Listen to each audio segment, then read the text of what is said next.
She talked about how we build up our pipeline to talent, because when we're recruiting businesses to come to our state, and I spend a lot of my time doing just that, the first question is, tell me about the talent pool. Tell me where I'm going to get the workers with the skills I need. So we're really taking a different approach, integrating Department of Labor's talents with Empire State Development, because they know, even before the deal is signed, what businesses would come here if they had the right talent, and how we can address those needs in a preemptive way, a proactive way. So she spoke about that. Basil Sagos talked about the unique opportunities we have as we continue to position New York State as a true leader in fighting climate change and creating green jobs, what those jobs look like, how we get people to train in those areas, so again, we can be ready and poised for the opportunities of the future. So he talked about how the Environmental Bond Act itself, $4 billion we proposed. That'll result in 84,000 jobs right there alone. And these are jobs to make sure that we have healthy drinking water and systems to make sure that we're resilient as well for the next major climate events. And also our offshore wind. What great possibilities we have with offshore wind. I was out there last week on Long Island announcing our first major wind farm. The rest of the world is watching what we're doing here in the state of New York, and it's a very exciting time for us. And also, lastly, I asked our cabinet members who are dealing with the whole specter of gun violence. And this is top of mind for most New Yorkers right now, and how it really, we went from being a very safe state to having a real problem with gun violence. But we're not alone, and that's an important point to make well known, is that the entire country is dealing with an increase in gun violence. But that doesn't mean we're not going to tackle this. You know, we can, while rates are going up all across the country, why can't New York State be one of the first that takes strong steps to eradicate this and make sure all New Yorkers feel safe? And so we talked to Superintendent of State Police Kevin Bruin, who talked about how we can use, and we're putting many more resources, funding for more positions, and to put people into areas we hadn't needed to before, monitoring social media, finding out what individual gang members are talking about, or threats, or in one social media post showing a new gun they purchased. That's not legal. That gives an opportunity for us to interdict guns before they're used in a crime. Also, Rosanna Rosado, our former Secretary of State, now our Commissioner of the Department of Criminal Justice Services, talked about how we have to, within that system, have implicit bias training for people to realize how they're approaching their responsibilities as part of our criminal justice system, and how we can take steps to increase fairness in everything we do. So I wanted to make sure we had her voice in this conversation as well. And then Jan Oliver, who is often, I talk about, we see him with shovels and plans and all sorts of new ideas on how we're going to expand our subway services, but he also is responsible for making sure people feel safe on the subways. We're seeing very good metrics right now. We're almost back to pre-Omicron numbers, which is great. Before Omicron, we were at about 60% of our normal activity on the trains and subways. Then we dropped significantly when Omicron hit us hard, but now we're almost back to where we had been pre-Omicron, and eventually we'll get to the old pre-pandemic levels, so we're very excited about that. But what else are we seeing in the subways? This is a place where there have been heinous acts of crime, and that the homeless have been finding that that's where they're congregating and living, and that's not a place that they need to be. They should be.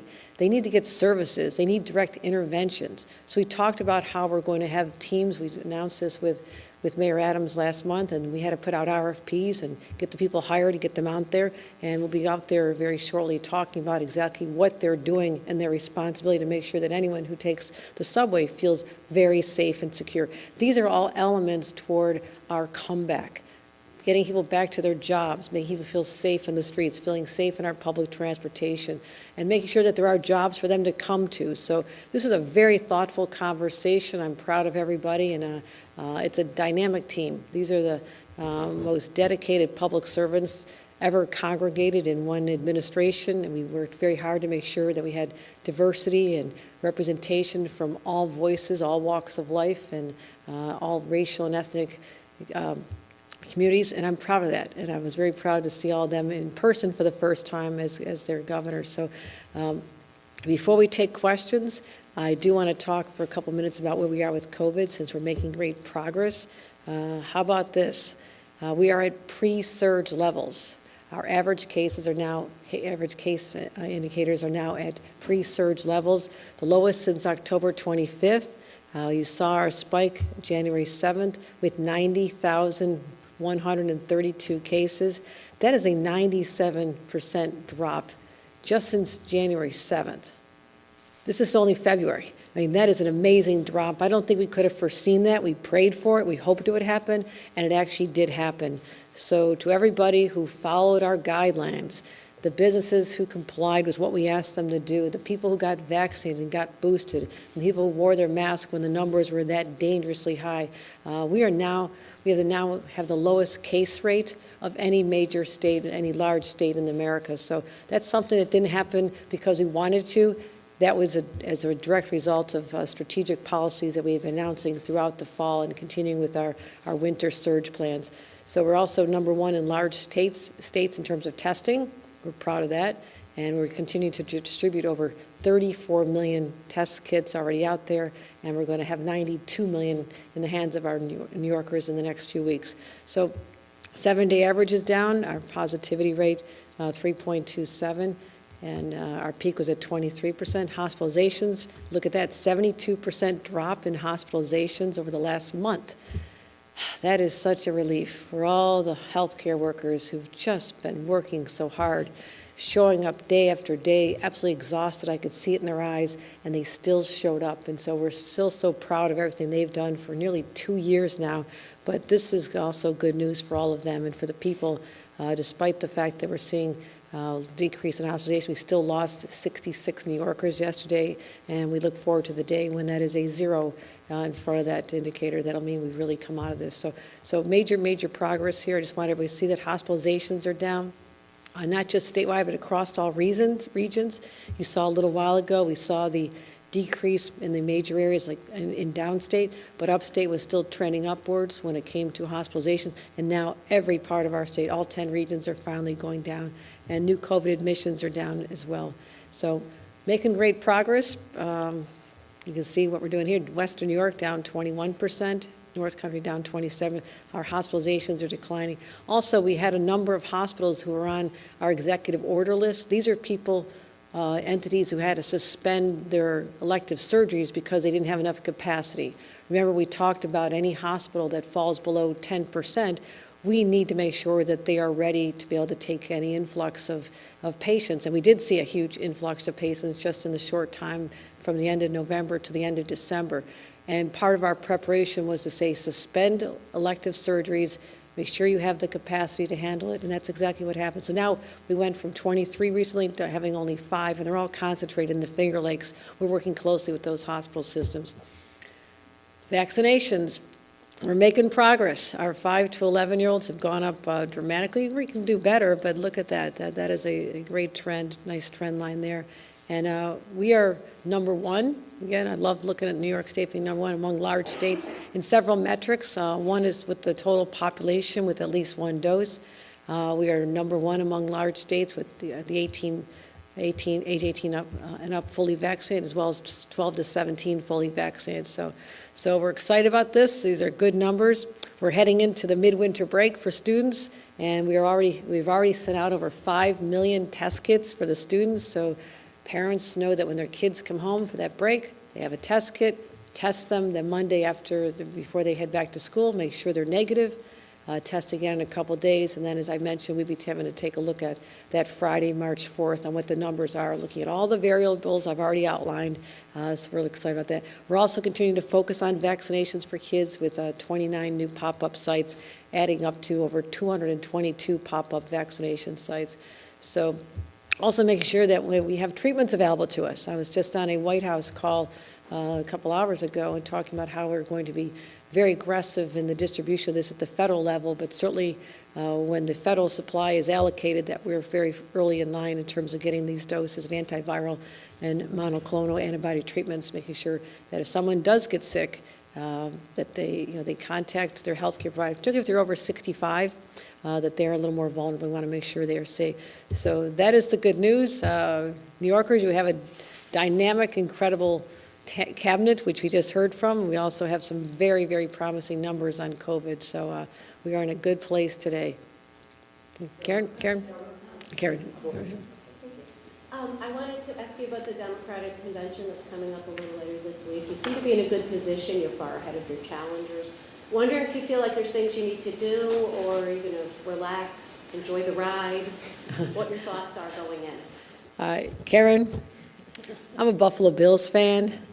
I always have an underdog mentality, okay? Because you never know if there's going to be 13 seconds when you wish something else had happened. So that's my approach to life. That is my approach to all 13 elections I've been in. I run like an underdog until it's over. So I will continue focusing on delivering our message to New Yorkers, how we're fighting for them, how we have strong policies that result in social justice initiatives, which are important, but also help people get jobs, help them get through this pandemic. So we have a lot of priorities. So we're going to continue speaking to New Yorkers. That is basically the strategy. Continue speaking to New Yorkers and let them know what our administration has been accomplishing. Dan? Governor, a few weeks ago, a wage board recommended that farm workers now earn overtime at 40 hours instead of 60 hours over the next 10 years to phase in.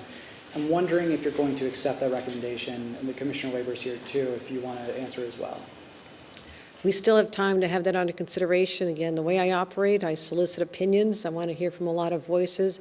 I actually had a very productive meeting with representatives of the agricultural community, the Farm Bureau, and we talked about where they are in terms of their needs, and there are many areas where we should be hitting this. One is that the federal government needs to step up and do what I asked them to do a decade ago when I was in Congress, and to free up more visas so they can get the temporary guest workers, and not just during the growing season or the planting to harvest, but also year-round for our dairy farmers. So I would love to see more workers in place, first of all. But with respect to the specific question, we are looking at it closely, but we are also looking at a way, if this is going to be the case, it'd be a long rollout, plenty of time for people to adapt to it, but also understand that this is something, agriculture, this is an essential industry for us. I mean, we talk about the essential workers. If we don't have this industry strong and viable, then the food banks that I visit down in the Bronx and in Queens and in Brooklyn, I just was a few weeks ago, they don't have the food through our nutrition programs that we ship down from our farmers. It's grown right here. We need to keep that lifeline open, as well as what they do for our schools and for our restaurants. So I understand the whole dynamic. I represent a very rural area with many farmers and dairy farmers in Congress. So we want to get it right for them as well, and make sure that we take care of our workers, give them what they need, but also give the farmers perhaps tax relief to help ameliorate the impacts. But it is not final, but we're getting close. Yes? You have received more money from limited liability companies than any other 2022 candidate. In over 130 of these cases, your campaign did not record the LLC's owners in violation of a 2019 state law. Your campaign declined to comment when asked about this by New York Focus and the city. Why is your campaign not reporting this, and how does this comport with your vow to make Albany more transparent and ethical? Well, we certainly are continuing to follow the law, and the law requires these individuals to provide us with the information. So this is something that we are focusing on, trying to get all that data collected from the LLCs. They need to provide this information to us, and we'll continue to follow the letter of the law, make sure that every bit of information that is required to be reported is reported. I believe in this. I believe in these laws. They're important. They're important reforms, and my team will continue to make sure that the information is available as soon as we get it, as soon as we're able to get it from the individuals who've made those contributions. From people who don't proactively provide this information, and there's a difference between the letter of the law and what you said about making Albany especially transparent and ethical. Right? No, we're continuing to get this information, and we'll make it available when we have it. You recently reiterated your support for having workers return to the workplace, but there are many workers out there who are enjoying the convenience of remote work, and they would say, the economy is still humming here. So I'm curious why you support, why you think it's so important to have workers return to the physical workplace, and what you would say to those workers who enjoy the convenience. Well, first of all, we're talking about specific geographic areas. When I made that statement, it was in New York City. New York City is the economic engine for the entire state of New York. Our budget is healthy when New York City does well and people are working in the city. So we want to make sure that people are getting back, taking the subways, which is why I'm focusing on subway safety, making sure that the culturals are vibrant and Broadway and the restaurants and the hotels are all active. What we're seeing is fascinating, and Jan Oliver just spoke about this, that we're seeing off-peak activity go way off the charts in terms of ridership, meaning people will come into the city for entertainment at night, or they'll go to performances or arts and culture, see their friends on a weekend, but they still won't go into the office. So they're out there. And just to get our community back in a place where we're still having those creative connections. I can't tell you how many business leaders, and whether it's a law firm or it's a financial service institution, whether it's a tech startup, what I don't want this young generation to miss, or this generation that's enjoying the experience, is the opportunity to evolve in their profession and to do better with mentorships and those relationships. So that, for me, is a lost art if people are isolated in their homes. But that being said, I also need this whole economy to come back. And particularly New York City has to be the vibrant place it was with people on the streets. It also becomes a safer environment when you don't have abandoned streets. The buildings are filling up, the subways are active. All of this has to come back again. Now, different parts of our state have a different experience. It may make sense for someone who has a long commute in the North Country to continue commuting remotely. So I was speaking to the New York City experience, to business leaders, and what it's going to take to bring back the New York City Midtown in particular economy. We have time for one more. Governor, on masks in schools, Dr. Bassett mentioned last week at a FIPIC meeting that there's no cut line that you're looking for in terms of a threshold of numbers, but you are looking at a lot of data. Is there any vaccination rate or any other data points that you're specifically hoping to see at a certain level when kids come back to school on March 4th, whether it be 50% vaccination rate among kids? Are there any numbers that you can give folks who are looking for a goal, like passing a test? I'm glad to have the opportunity to explain this, because there is a thought that this is a strategy that's going to be involved in looking at a specific number and saying, aha, we hit it, it's time to go back or time to take the masks off. But I have to point out why that would be filled with shortcomings, that approach. What we were looking at this past fall was a decline in numbers. By mid-November, we could have said, you know, the numbers are starting to feel, you know, let's say the number is going to be, 3%. Within a very short time, we were at 23%. And I know that parents and school districts and superintendents, they want some certainty. They want to know the lay of the land. So we can't be doing this up and down effect of diminishing their confidence in all of us and in our system. So what I want to do is look at the variables that I've laid out all along. I will look at vaccination rates. And as you saw today, they are going up. When they were in the 20s, that was not sufficient. But there's not a magic number. I know the numbers are trending upward, and that is positive. I'm also going to look at what our infection rate is at that time, because I could throw out a number. I could say it's 3%, 4%. What if we never get to that number? If I say it's 2%? I don't want a specter where kids are going off to college wearing a mask because we came up with a number and we never met that number. We don't know. All we know is the numbers are trending downward in the right direction. And you combine that with infection rates, with a decline in hospitalizations, that has been very important to me. And also examining what pediatric hospitalizations are looking at that time. In December and early January, that was the headline news, the number of children being hospitalized. But now we have more kids being vaccinated. So it really is a holistic approach to it. But lastly, I'm going to tell you what I'm looking at as well. I'm looking at global trends, because November 26th was the first day that Omicron was even named as a variant. You saw what happened quickly in South Africa. It went from non-existent to off the charts. Same thing in England. If I start seeing trends that there's another variant out there, and I pray there's not, and we don't see that. I ask Dr. Bassett all the time, don't see any variants yet. I was just on my White House call, no variants yet. But I also have to reserve the right to make the decision that's going to affect thousands of children, millions of children in the state. I have to base it on the most current information. That'll literally be the days before we do it. So for me to telegraph now, or even I've been asked for months to give the numbers. And I think everyone sees now, in hindsight, we would have been so wrong. If we had said back in November, let's take them off, we're fine now. We were not fine. This was still an ongoing, dangerous pandemic. So I feel confident with the trends we're seeing, what we're experiencing, the knowledge base we've amassing, the experts we're talking to, that by that date we'll have a good snapshot. Are the numbers continue to decline? Is the rest of the world stabilized? Do we have enough hospital capacity, and what's the infection rate in the area? I believe that that'll give us the best indicator at that moment, is at the time to lift up. I know everybody wants an answer. They want it nice and clean. They want to say, we're going to hit that, but it's a combination of factors, and I can't ignore that. All right, thank you, everybody.